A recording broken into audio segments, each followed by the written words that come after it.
Vamos para o desenvolvimento do meu raciocínio, compreender o processo e as técnicas de fertilização in vitro, de seus produtos, de seus subprodutos e das linhas básicas de pesquisas com células tronco embrionárias. A chamada fertilização in vitro é hoje, juntamente com a inseminação artificial, a principal terapia para a infertilidade de casais, em razão de fatores mecânicos, endometriose, subfertilidade masculina e outras causas ainda não identificadas. Em síntese, pode-se dizer que ambas envolvem a substituição da relação sexual, enquanto a inseminação artificial se limita a reproduzir em condições otimizadas, porém no próprio corpo da mulher, a ejaculação, a fertilização in vitro envolve a substituição de toda a biomecânica relativa à fecundação por uma manipulação físico-química dos gametas em cultura. Na verdade, a denominação fertilização in vitro encobre duas grandes técnicas utilizadas nas clínicas de reprodução assistida: a chamada fertilização in vitro convencional e a injeção intracitoplasmática de espermatozoides. Na primeira, o laboratório coloca os espermatozoides selecionados no mesmo meio de cultura dos óvulos e a fecundação ocorre à semelhança do que se dá no corpo da mulher. Na segunda, um único espermatozoide é escolhido e então injetado através de um micromanipulador diretamente no interior do óvulo. Com a superestimulação dos folículos ovarianos, chega-se a produzir até 15 óvulos por ciclo, embora normalmente obtenham-se de 5 a 10. Todos os óvulos produzidos são tratados de forma convencional ou com a injeção intracitoplasmática, sendo que 70% deles são fertilizados com sucesso. Considerando que, para evitar o risco da gravidez múltipla, um máximo de 4 embriões é implantado, como está no item das normas éticas baixadas pelo Conselho Federal de Medicina, não é raro haver embriões excedentes, isto é, óvulos fertilizados com sucesso e que não podem ser implantados. Estes embriões excedentes podem ser divididos em 3 grupos: embriões de boa qualidade, de média qualidade e embriões inviáveis para fins de reprodução. Os de alta qualidade e os de média qualidade, considerados viáveis para fins de reprodução, são em geral congelados para aproveitamento futuro. É comum a paciente não engravidar em um ciclo, vindo a tentar novamente outra vez com embriões que foram congelados, ou simplesmente podem desejar um segundo filho se a primeira tentativa não foi bem sucedida. Os inviáveis, entretanto, são simplesmente descartados como lixo biológico. Daí se vê a importância dos métodos de classificação embrionária na fertilização in vitro, porque é através deles que se determina o destino dos embriões produzidos. O critério mais comum é o morfológico e abrange o exame do aspecto do embrião nas fases de zigoto, de suas primeiras divisões e de blastocisto. Na fase do zigoto, o estudo de Van Blercom encontrou relação entre as taxas de gravidez e a simetria e dimensões do pronúcleo, e também o número e localização dos nucléolos. Scott e Tesarik se dedicaram à formulação de critérios classificatórios baseados nesses dados. nas primeiras divisões do embrião, 24 a 28 horas após a inseminação, a observação se volta para a simetria, a fragmentação e número de células. Um embrião considerado de boa qualidade para fins de reprodução deve ter pelo menos 4 células, blastômeros, no segundo dia e 8 no terceiro. Há critérios com 4 e 5 graduações. No Brasil, Donadi e outros adotam um critério de 4 graduações, conforme os embriões sejam, respectivamente, aqueles simétricos e sem fragmentação, assimétricos ou com até 25% de fragmentação, com 25% a 50% do seu volume ocupado por fragmentos, e aqueles com 50% ou mais de fragmentação. Por sua vez, o Atlas de Vick é exemplo de critério com 5 graduações, que também se vale do tamanho dos blastômeros. Por fim, o embrião na fase de blastocisto, cerca de 4 ou 5 dias após a fecundação, apresenta características peculiares, como a formação de uma massa central e uma concentração periférica de células. Em consequência, a sua análise morfológica pode utilizar outras observações, como a dureza do trofectoderma e a compactação. Nesse sentido, Garner e outros propõem uma classificação que leva em conta a massa central, o número de células no trofectoderma e a compactação do blastocisto.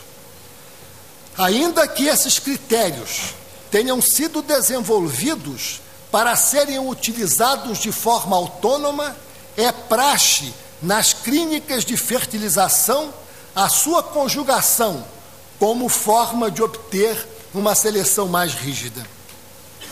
Mais recentemente, os especialistas têm dedicado atenção à velocidade da divisão do zigoto, critério que se tem mostrado bastante promissor para se chegar a uma identificação precisa de viabilidade, conforme Van Montfort e outros, e Thériault e outros. É essa identificação precisa da viabilidade é que exatamente constitui a meta dos profissionais da reprodução assistida, uma meta que está cada vez mais próxima e que possibilitará que se alcance a gravidez com a transferência de um único embrião, evitando-se os riscos e a inconveniência da gravidez gemelar ou múltipla. Não é difícil perceber, todavia, que com a maior precisão na identificação da viabilidade e com possibilidade da transferência de apenas um único embrião para o útero da paciente, um número ainda maior do que o atualmente existente de embriões estará fadado ao congelamento, a não ser, é claro, que os métodos de obtenção de óvulos sejam igualmente otimizados. Esse prognóstico, pelo menos na minha compreensão, não é animador, porquanto indica aumento futuro dos embriões em criogenia, em consequência do número de embriões destinados à reprodução assistida, o que quer dizer ao seu destino original. Em paralelo, às próprias técnicas de reprodução assistida, um outro serviço é oferecido rotineiramente pelas clínicas do ramo, o chamado diagnóstico pré-implantação, que é uma técnica que permite extrair uma única ou 2 células de um embrião gerado in vitro, de modo a submetê-lo a um teste genético, que é capaz de identificar algumas anomalias, todas cromossomiais e normalmente relacionadas com formação de gametas, isto é, sem a destruição do embrião. A técnica é utilizada no embrião que se encontra em suas primeiras divisões, quando suas poucas células são chamadas de blastômeros. Para fins de diagnóstico e quando não submetida a um exame na própria clínica de reprodução, a célula é desidratada em uma placa e enviada para o laboratório de análise. No padrão atual, é possível identificar vários tipos de anomalias, dentre as quais as mais comuns e que podem ser identificadas, diagnosticadas através da implantação do diagnóstico pré-implantacional, são a monossomia do cromossomo sexual, que leva à síndrome de Turner, presente apenas o item X, nascem apenas indivíduos do sexo feminino, e as trissomias. Estas são a trissomia do cromossomo 13, que vem a dar a síndrome de Edwards, a trissomia do cromossomo 18, que vem a dar a síndrome de Patal, a trissomia do cromossomo 21, que vem a dar a síndrome de Down, e as trissomias do cromossomo sexual, seja a síndrome de Klinefelter e a presença de um cromossomo sexual com a composição triplo X. É claro que a adoção dessa técnica não deixa margem à ilusão.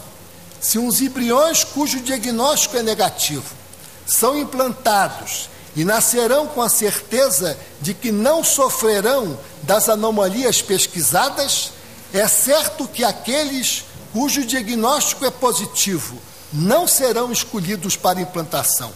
Pior, serão, na grande maioria dos casos, simplesmente descartados. E é a realidade da seleção genética, um grande fantasma da manipulação de embriões.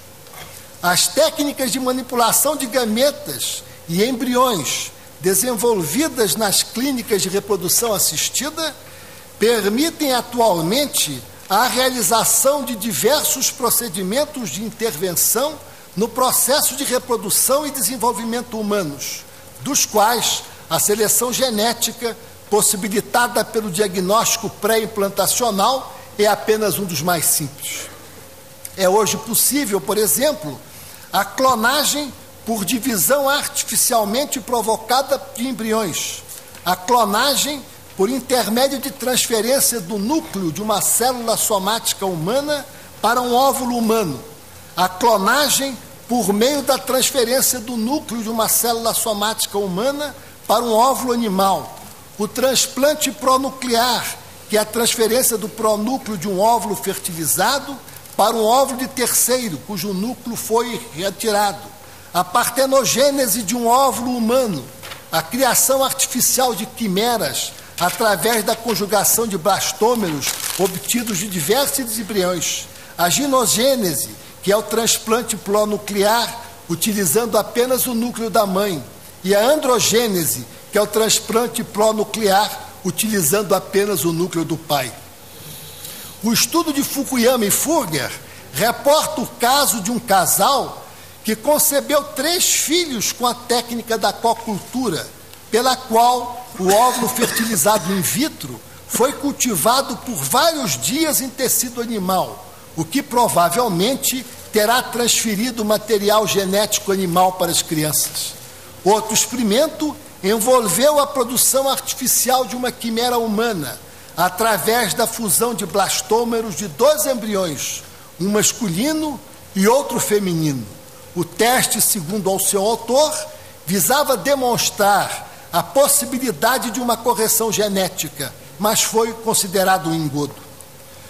Tudo isso mostra que a experimentação científica parece não se conter em limites autoimpostos. As repercussões do uso prático dessas técnicas transbordam do plano jurídico e das dificuldades de identificação parental para atingir o marco definidor da espécie humana, com consequências sequer imaginadas. É claro que para o cientista, no recôndito de sua curiosidade intelectual, abertos a experiências de toda ordem, o ideal é a ausência de qualquer tipo de limitação para o desenvolvimento de suas pesquisas. Mas é preciso não esquecer que, ao lado da ciência biológica e das demais ciências exatas, outras ciências interagem no existir do homem. É o que ocorre com a filosofia, com a ética e o direito. A interação desses cientistas e dessas ciências é que enseja a plenitude da vida humana. Por essa razão é que muitos estudos são dedicados hoje à bioética, considerando-se necessariamente que a descoberta de hoje será ultrapassada no futuro, se nós admitirmos, ao contrário de muitos filósofos, a divisão do tempo fora da existência do tempo presente. Ademais, as limitações éticas ou filosóficas não significam redução da liberdade de pesquisar. Ao converso, podem significar consciência limitada na capacidade dos cientistas de alcançar resultados com menor risco, relevando que a redução do risco é imperativa quando se trata de vida humana a partir da união dos cromossomos, ou, se assim preferirmos, a partir da necessidade de assegurar a dignidade humana. O conceito de células-tronco, por outro lado, não é objeto de controvérsias na comunidade científica, podendo ser adotada a definição dada pelo Instituto Nacional de Saúde, o órgão governamental americano responsável pelas pesquisas e políticas federais de saúde. São células não especializadas que têm a faculdade de se renovar mediante um processo autônomo de divisão e se caracterizam pela possibilidade de, sob certas condições fisiológicas ou experimentais, transformarem-se em células de função especializada, como células cardíacas ou produtoras de insulina. Dois são os tipos de células-tronco de acordo com sua origem: as células-tronco embrionárias e as células-tronco adultas.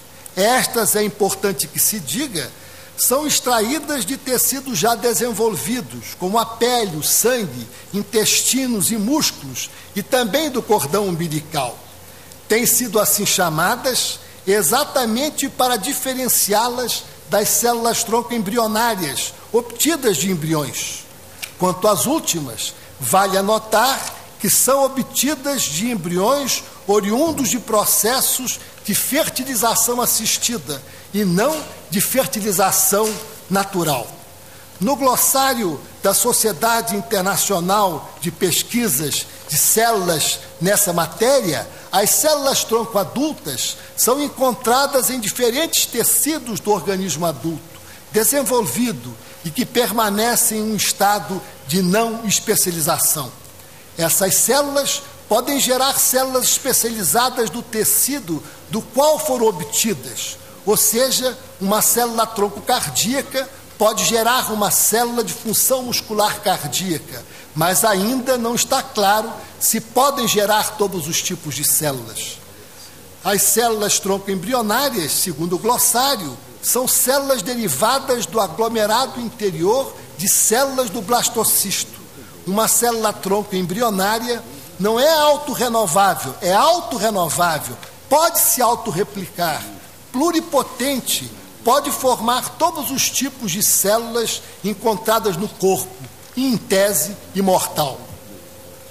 A obtenção da primeira linhagem de células-tronco de embrião humana, em 1988, é atribuída a James Thomson e sua equipe. A fonte das células das quais derivaram as linhagens obtidas é o embrião na fase de blastocisto, 4 ou 5 dias após a fertilização. O método para obtenção é derivado daquele utilizado em camundongos desde 1981 e é descrito com detalhes no requerimento da patente para o registro de patentes dos Estados Unidos da América, envolvendo a extração de parte central da massa celular. E com isso, o trofectoderma é removido e o embrião é desagregado, destruído. Esse é o método comumente utilizado para a obtenção de células-tronco embrionárias. Pode-se dizer